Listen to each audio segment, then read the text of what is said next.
Bonjour à tous, bienvenue pour cette nouvelle vidéo. Aujourd'hui, nous allons parler de Lex Luthor dans Smallville. C'était suite à un sondage que j'ai fait sur la chaîne. Le sujet a donc été choisi suite à vos votes sur le sondage en question. Donc, nous allons pas perdre de temps. Je vous invite évidemment à aimer cette vidéo, à la partager, à mettre en commentaire ce que vous en pensez, vous, de Lex Luthor et ce que vous pensez de la vidéo. Lex Luthor dans Smallville est interprété par Michael Rosenbaum, qui est vraiment un super acteur pour le coup. On va tout de suite passer sur le point de vue justement du jeu d'acteur qui est très important dans ce personnage de la série. Parce qu'il est clair que si le personnage est autant apprécié encore maintenant et est vu par beaucoup, y compris moi, comme le meilleur Lex Luthor jamais fait, c'est aussi en partie grâce à l'acteur. Que si on se met dans le contexte, jusque-là, Lex Luthor au cinéma ou même au petit écran, ce qu'on a pu voir de lui, c'est surtout son côté très mégalo, le fait que ce soit le mal absolu contre le bien absolu qui est représenté par Superman. C'est pas le personnage, on va dire, qui a énormément de complexité. Là où celui de Smallville va en avoir énormément. Et cela commence justement par le jeu d'acteur, comme je le disais. Puisque Michael Rosenbaum, vous regardez, il a déjà un visage très sympathique, je trouve. Par exemple, comparez-le au Lex Luthor de Gene Hackman. Celui de Gene Hackman, tout de suite, on sent que justement c'est le grand méchant et qu'il n'y a pas grand-chose de positif à dire à son sujet. Je parle dans son caractère, évidemment. Tandis que celui de Michael Rosenbaum, lui, il a été écrit de sorte à faire une sorte de cheval de Troie, un petit peu au spectateur. Vous regardez dès les premières saisons, il est représenté comme quelqu'un de sympathique. Il a des défauts, bien évidemment. Des fois, il fait même des conneries. Mais en fait, tout ce côté, justement, négatif qu'il peut avoir, il est très vite compensé par un côté très sympathique et surtout par, on y reviendra peut-être un peu plus tard dans la vidéo, mais surtout par l'emprise de son père. Parce que vous regardez le personnage de Lex, très rapidement, dans l'épisode pilot par exemple, dans le pilot de la série, directement, en fait, il est présenté un peu comme une victime. Il est victime, justement, de l'arrivée de Clark sur Terre, qui lui fait perdre ses cheveux. Et puis, tout de suite après, justement, on va insister là-dessus. Le personnage, quand il aura évolué, qui sera interprété par Rosenbaum, dira qu'il a subi du harcèlement parce qu'il était chauve. Tout le monde pensait que c'était un criminel parce que, justement, il y avait un physique différent des autres. Il se faisait, alors ça, on le saura un peu plus tard, mais il se faisait aussi harceler par Oliver Queen, un autre fils de milliardaire. Enfin bref, il n'y a pas eu une jeunesse facile. Et tout de suite, en fait, Rosenbaum et son Lex Luthor est présenté au spectateur, comme je l'ai dit, comme un personnage qui attire l'empathie, pour lequel on a envie qu'il réussisse finalement, et qu'il devienne vraiment quelqu'un de bien. Parce que clairement, je pense que dans la série, jusqu'à la saison 5 au moins, Lex Luthor a vraiment envie d'être une bonne personne. Il ne se laisse pas abandonner, entre guillemets, à sa destinée finale, qui est celle de devenir justement l'ennemi juré de Superman. Et les producteurs et les créateurs de la série ont été très malins en choisissant Michael Rosenbaum, déjà parce que forcément, étant donné que c'est un préquel, Lex Luthor sera forcément lui aussi plus jeune. On peut pas faire un Lex qui soit âgé, alors que Clark Kent, lui, est dans le début de la vingtaine. C'est pas possible. Tandis que là, du coup, on se retrouve vraiment avec un Lex et un Clark qui ont plus ou moins le même âge. Lex est plus grand, et en fait, directement, il va être presque considéré comme un grand frère pour Clark. Et tout ce côté familial, finalement, qui est ce qui va faire trahir un petit peu Lex Luthor sur certains points, est parfaitement représenté par l'acteur. Comme je l'ai dit, il fallait un acteur qui soit sympathique. Quand on regarde Lex dans la série, comme je l'ai dit, les émotions positives, tout ça, il en a beaucoup. Regardez par exemple, je pense à une scène que j'ai vue hier lors de mon rewatch. Un moment, Martha Kent, souvenez-vous, travaille pour Lionel Luthor en tant que secrétaire, enfin bref, elle est son assistante plutôt, et elle se fait justement prendre en otage à Metropolis. Ce à quoi Lex Luthor, initialement n'étant pas au courant évidemment de cette prise d'otage, avait proposé à Jonathan Kent d'utiliser son hélicoptère pour justement à la base pouvoir inviter Martha à dîner, parce que c'est vrai que depuis que Martha a pris ce boulot avec Lionel, elle est vachement éloignée de sa famille. Ce à quoi Lex va se faire littéralement rembarrer. Il va se faire rembarrer vraiment comme n'importe quoi par Monsieur Kent. D'ailleurs, c'est vrai que Jonathan Kent, par rapport à Lex, est hyper ingrat, puisque souvenez-vous, à la fin de la saison 1 et au début même de la saison 2, il va lui sauver la vie. Il va sauver littéralement la vie de Jonathan Kent et indirectement protéger le secret de Clark, même si ça, il n'en est pas trop conscient, Lex, à ce moment-là. Mais on regarde, par exemple, dans la première saison, Lex, tout du long, il essaye de se faire accepter par les Kent. Il est accepté directement par Clark, bien évidemment. L'amitié est sincère. Pour moi, leur amitié est vraiment sincère sur les premières saisons. Mais d'un autre côté, par exemple, Jonathan Kent, lui, il est même un peu toxique, je trouve, par rapport à Lex. Parce que Lex, lui, va constamment lui tendre la main. Jonathan Kent, à chaque fois, parce qu'il a beaucoup d'ego, va pas la saisir cette main, il va lui taper dedans. Et au passage, il envoie tout le temps un petit scud en disant « Bah ouais, de toute façon, c'est un Luthor, c'est un Luthor ».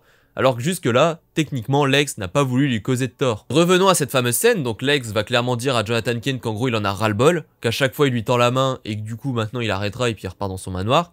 Plus tard, ils apprennent justement la prise en otage de Martha et de Lionel, et là Jonathan Kent va forcément aller voir Lex parce qu'il faut accéder rapidement à Metropolis. Et lorsqu'il va aller voir Lex, Jonathan va forcément s'excuser, parce que de toute façon il a pas trop le choix d'ailleurs, Mais Lex ne va pas le faire douter, il va pas commencer à jouer l'ego ou quoi que ce soit directement, il va lui dire allez-y, prenez mon hélicoptère. Alors que clairement, quand on regarde, depuis le début de la relation entre Jonathan Kent et Lex Luthor, bah, clairement Jonathan Kent n'est pas le héros de l'histoire, même très loin de là. Très très loin de là je trouve. Par rapport à Lex, il est hyper dégueulasse même je dirais. D'ailleurs en plus de ça, Lex dans la première saison, plusieurs fois ne va pas hésiter à justement aider Clark à essayer de se mettre en couple avec Lana. D'ailleurs ce qui me fait toujours rire c'est qu'il va lui citer le livre L'Art de la Guerre. Et en fait ce que j'ai beaucoup aimé d'ailleurs avec ce Lex Luthor, c'est que tout se résume tout le temps à une œuvre un petit peu antique ou une œuvre justement comme L'Art de la Guerre. Des choses qui sont liées à la stratégie ou à la relation père-fils aussi. Vous regardez par exemple avec Lionel, je parlais justement de l'emprise de Lionel Luthor sur Lex Luthor dans les premières saisons. Vous regardez, Lionel Luthor à chaque fois va s'adresser à Lex en lui racontant des légendes antiques. Exemple Prométhée, il va aussi lui parler de Hercule. Enfin bref, il y aura beaucoup ce rapport à l'histoire antique et justement aux grosses histoires qu'on peut connaître même dans notre monde. Et je trouve que c'est quelque chose de vraiment important, parce que c'est tout le temps une analogie quand on regarde par rapport au destin final de Lex Luthor. Et malgré tout ça, vous regardez, c'est vraiment un cheval de Troie, Miles Miller et Alfred Gauss, ce qu'ils ont fait. Parce que tout du long, ils vont nous mettre sous le nez des indices et même des choses vraiment, des fois flagrantes pour nous dire que Lex est déjà condamné avant même que son, entre guillemets, que sa chute commence. Et malgré tout, en fait, par la sympathie et le jeu d'acteur, justement, comme je le disais, les situations dans lesquelles les 1000 personnages, bah en fait on a toujours cet espoir finalement que Lex ne devienne pas le Lex Luthor que l'on connaît. Et c'est justement ça, la puissance de ce Lex Luthor, et que je trouve n'a jamais été retrouvé dans les autres œuvres, c'est que c'est un Lex qui est complexe. Il n'incarne pas le mal absolu, il n'incarne pas non plus le bien spécialement, en fait c'est quelqu'un qui attire l'empathie. Comme je le disais, même dans les Lex Luthor qui ont été faits post-Smallville, celui de Kevin Spacey par exemple, c'est le mal absolu. À aucun moment on exprime de l'empathie pour lui. Celui de Jesse Eisenberg dans BVS, bah c'est un peu pareil, c'est le mal absolu et surtout il est complètement fou, c'est limite pas vraiment Lex Luthor quand on regarde parce que Lex Luthor, malgré sa mégalomanie, tout genre de choses, doit rester quelqu'un de lucide et de froid entre guillemets, là où celui de Jesse Eisenberg, il part complètement en live, on croirait voir l'homme mystère un petit peu par moment d'ailleurs. Regardez ce Lex Luthor de Smallville est vraiment souvent plein de bonnes intentions. Il va aider par exemple même Lana Lang, qu'il connaît à peine, à pouvoir racheter le talon, enfin il va même le racheter, le talon plutôt, et puis il va justement pouvoir lui faire développer son activité, alors que typiquement, lui-même le dit, au début il n'y a pas grand chose à y gagner, il est presque en perte. Il va faire progresser justement Lana Lang, parce qu'à un moment donné, le talon ne va pas être rentable, lui il va arriver en disant, il y a de la concurrence qui arrive, on fait pas d'argent, je vais devoir fermer l'entreprise. Elle directement elle voit ça comme une menace finalement, alors que la réalité c'est que c'est un défi qui va faire qu'elle va réussir à sauver le talon et en plus de ça elle va réussir à éliminer la concurrence. C'est une évolution de personnage. Lex Luthor va faire évoluer les personnages autour de lui. Il va faire évoluer Clark, il va faire évoluer Lana, tout simplement parce qu'en fait il essaye de se placer un peu comme leur grand frère quand on regarde, c'est un petit peu ça. Lui, il a eu une enfance comme je l'ai dit compliquée, lorsqu'il était jeune adulte, il a aussi fait des erreurs énormes, il a fait certaines erreurs même qui auraient pu lui coûter la prison à perpétuité s'il n'avait pas eu les bonnes relations au bon moment. Malgré ça, lui, il va utiliser justement cette mauvaise expérience finalement pour faire en sorte de faire progresser ses amis. D'où le fait que j'insiste sur le fait que pour moi, Lex Luthor, au début, est vraiment quelqu'un qui cherche à être réellement un ami. Il ne veut pas être, comme je l'ai dit, nuisible ou quoi que ce soit. Et d'ailleurs, vous regardez, finalement, c'est une des premières choses qui fait réellement chuter Lex Luthor vers son destin. C'est qu'il recherche une famille, finalement. Pourquoi il tend tout le temps la main à Jonathan Kent? Pourquoi même quand il apprend potentiellement que Clark serait potentiellement son frère? Souvenez-vous cet épisode où justement une ancienne maîtresse de Lionel arrive et dit que voilà, Clark en gros c'est son fils illégitime. Et tout de suite Lex, lui, il le prend avec le sourire. Et puis directement, il y a un... Enfin lui, il l'espère en tout cas. Même s'il sait qu'il y a un risque que ce ne soit pas le cas, il y a quand même une vraie espérance. Et tout du long, ça ajoute le fait, comme je l'ai dit, il tend tout le temps la main à Jonathan Kent qui est horrible et exécrable avec lui, faut dire ce qui est. Malgré ça, en fait, on se rend compte que il sera jamais réellement accepté dans la famille Kent, tout simplement parce qu'il y a aussi le secret de Clark à protéger. Et donc, Lex, en fait, qui se sent déjà abandonné de base, va se faire même abandonner, entre guillemets, par ses amis. Et justement, c'est une des premières choses qui le fait chuter. C'est le sentiment d'abandon et de ne pas trouver sa place. C'est pour ça que le spectateur a autant d'empathie envers lui. C'est parce que c'est en soi des sentiments qui sont humains. Il a un sentiment humain. Jusqu'au moment où il va sombrer, Lex Luthor en soi n'est pas si horrible que ça. Je veux dire, il veut connaître le secret de Clark, ça devient obsessionnel chez lui. En même temps, en se mettant à sa place, il a quand même un accident qui est censé lui coûter la vie. D'un coup d'un seul, il se fait sauver miraculeusement, alors qu'il est censé en plus l'avoir percuté. Je veux dire, en se mettant à sa place, qui n'aurait pas voulu savoir? Qui n'aurait pas voulu savoir concrètement ce qui s'est passé? Enfin, je trouve qu'à ce moment-là, il n'y a pas trop de négativité à dire à propos de Lex. Là où il va commencer à faire des erreurs, c'est quand il va s'allier avec le docteur Hamilton, par exemple, ou justement là où aussi ça va commencer à être les grosses analogies qui nous montrent que Lex est condamné, avec cette fameuse grotte, avec la légende de Sagis, etc. Sagis qui va tourner le dos à son frère, il me semble. Et justement, on aime bien ce moment-là parce que ça va être utilisé. Au début, comme je l'ai dit, ça va être très implicite. On va nous le dire implicitement pour nous dire qu'en gros, Lex est condamné. Sauf qu'à un moment donné, Lex va clairement saisir. Il va saisir vraiment cette légende, entre guillemets. Il va dire, bah voilà, je suis le méchant de l'histoire, je suis Sagis, nanana. Et là, il prendra vraiment pleinement son rôle d'antagoniste. Vous regardez vraiment émotionnellement, Lex, c'est un échec. Même en termes d'amour. Il va voir Desiree Atkins, qui elle va clairement le droguer, entre guillemets, grâce à son pouvoir, avec les phéromones, tout ce genre de choses. Bon, ça va pas être une vraie romance. Mais c'est surtout, par exemple, avec Ellen Bryce. On pensera, même en termes de spectateurs, au début, on se dit, bah oui, elle va être honnête, elle est vraiment là pour lui, etc. Au final, bah absolument pas. Une nouvelle fois, elle va essayer même de le tuer pour prendre son héritage. Enfin bref, c'est clairement n'importe quoi. Après, il va aller chercher Lana Lang. Alors là, c'est pareil, Lana Lang et Lex. Alors, il y a peut-être un petit peu d'amour, hein, ça c'est clair. Mais principalement, on a plus l'impression quand même que c'est pour vraiment faire chier Clark. À ce moment-là, faut dire ce qui est, il n'y a plus vraiment le Lex Luthor émotionnellement est déjà mort, quoi, je trouve. Alors oui, il va essayer de bien la traiter, tout ce genre de choses, mais au bout d'un moment, c'est limite, on aura l'impression que Lana, elle est un petit peu prise en otage, hein, concrètement. Et d'ailleurs, Lex, quand vous regardez, il a toujours un bon fond, en fait, dans la série, parce que même lorsqu'il va complètement sombrer, devenir le pire ennemi, nanana, tout ce genre de choses, il va se retrouver, je me souviens d'un épisode, je ne saurais plus dire exactement dans quelle saison c'est, ni dans quel épisode, du coup, ça se passe, mais Clark et Lex vont se retrouver dans un bâtiment qui est voué à s'effondrer, et ils vont se retrouver alors à devoir coopérer ensemble. Et justement, à un moment, Lex aura l'occasion un petit peu de se débarrasser de Clark et pourtant il va l'aider. Il va l'aider alors que, comme je l'ai dit, c'est un moment où ils sont déjà devenus des ennemis, où ils peuvent plus se blairer. D'ailleurs, ça me fait penser aussi à la saison 1 avec Lionel, clairement. Au moment où il y a cette tornade, etc. et que Lionel Luthor peut mourir et que Lex va le sauver malgré tout. Il le sauve malgré tout après une hésitation. Mais clairement, à ce moment-là, regardez comment ça a vraiment été bien fait. Tellement Lex est développé comme quelqu'un d'empathie, en qui on a envie d'avoir de l'empathie, avec qui on a envie d'avoir de la sympathie, on se dit limite, mais laisse-le Lionel Luthor. Parce que Lionel Luthor est très important dans le personnage. Lionel, lui, représente tout le négatif de Lex, finalement. Il est calculateur, il est sans foi ni loi, c'est un énorme manipulateur, et quand vous regardez, bah, ça fait vachement penser à ça, justement. Ça fait penser à ce que Lex deviendra plus tard. Malgré tout, il va sauver son père, alors que celui-ci n'en a clairement rien à faire de Lex. Clairement, Lex, lui, il le voit plutôt comme un pion, comme un futur outil pour réussir à encore plus asservir finalement le reste du monde des affaires, etc. Mais vous regardez clairement, Lex Luthor à ce moment-là, il aurait laissé son père mourir. Je ne pense pas que grand monde aurait crié au scandale. Et ce qui est excellent une nouvelle fois, c'est que Lionel Luthor, vous regardez, les 2 premières saisons, littéralement, c'est vraiment une ordure. C'est une ordure de A à Z et vous regardez, Lex Luthor, lui, c'est l'inverse. Il est bien. Et en fait, au fur et à mesure de l'évolution des 2 personnages, Lionel Luthor, lui, va devenir bon et Lex, lui, va sombrer. Et au moment où Lex va cette fois-ci se débarrasser de son père, bah là, on va le détester. Alors que si au final, il l'avait fait dans la saison 1, on se serait dit, ah bah tant mieux. D'où le fait, l'expression que j'utilise depuis le début, Lex, c'est un vrai cheval de Troie des producteurs. Il est fait pour faire en sorte qu'on s'attache à lui, pour encore plus nous déchirer dans le moment où il va justement devenir ce qu'on ne voudrait pas qu'il soit.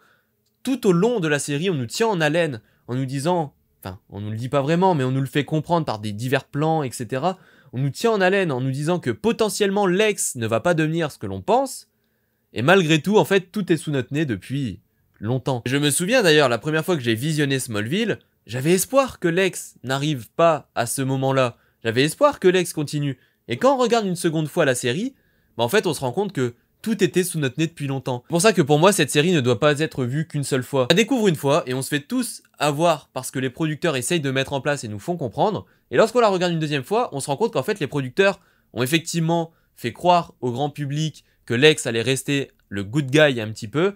Et quand on regarde en fait une deuxième fois, on se rend compte que tout du long, il y avait une sorte de sous-intrigue au personnage qui nous montre que non, il est condamné. Pour moi, c'est cette complexité de personnage qui fait que actuellement, Lex Luthor de Smallville est clairement le meilleur Lex Luthor qui n'ait jamais été fait. Parce que c'est déjà forcément, alors contrairement au grand écran, il faut aussi reconnaître une chose, c'est qu'il a l'avantage d'être développé activement sur 8 saisons.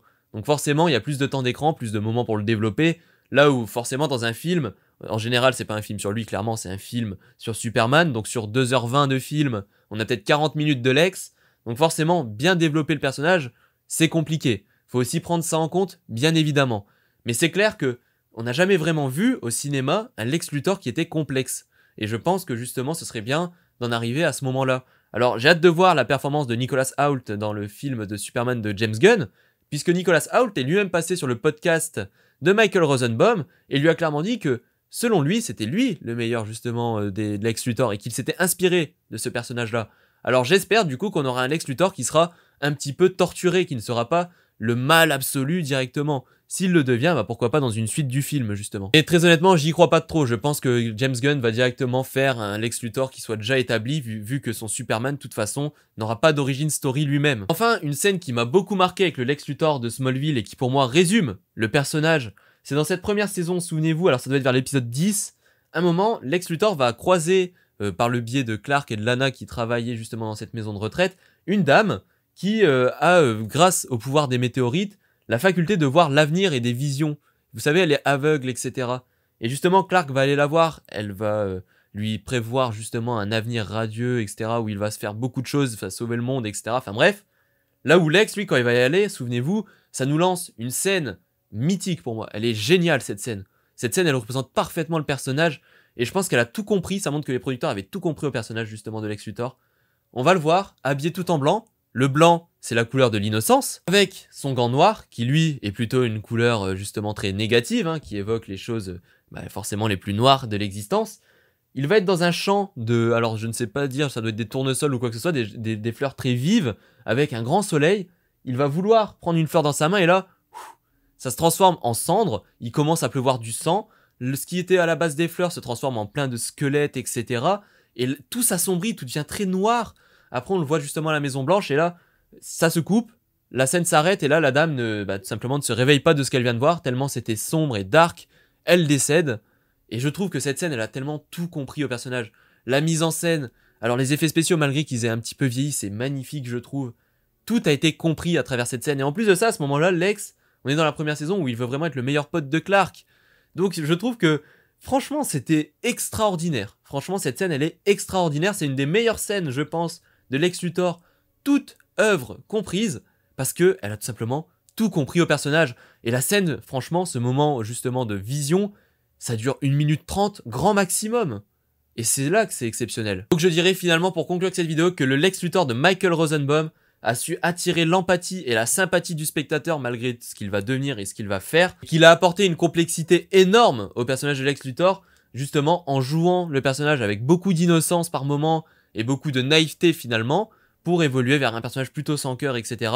Et justement, cette évolution émotionnelle du personnage qui est en contrario avec celui de son père, justement fait que le spectateur, tout du long, se retrouve complètement accro émotionnellement à ce personnage. Et je pense que c'est ça, la force de ce Lex Luthor. C'est ça qui fait que tout le monde aime ce Lex Luthor, et qu'il est autant mis en avant encore maintenant, 24 ans après la première saison de Smallville. C'est parce que Michael Rosenbaum a été légendaire dans le rôle. Les scénaristes, eux, ont parfaitement maîtrisé le sujet. Et la réalisation, à chaque fois, le personnage a été mis en valeur, il a été iconisé.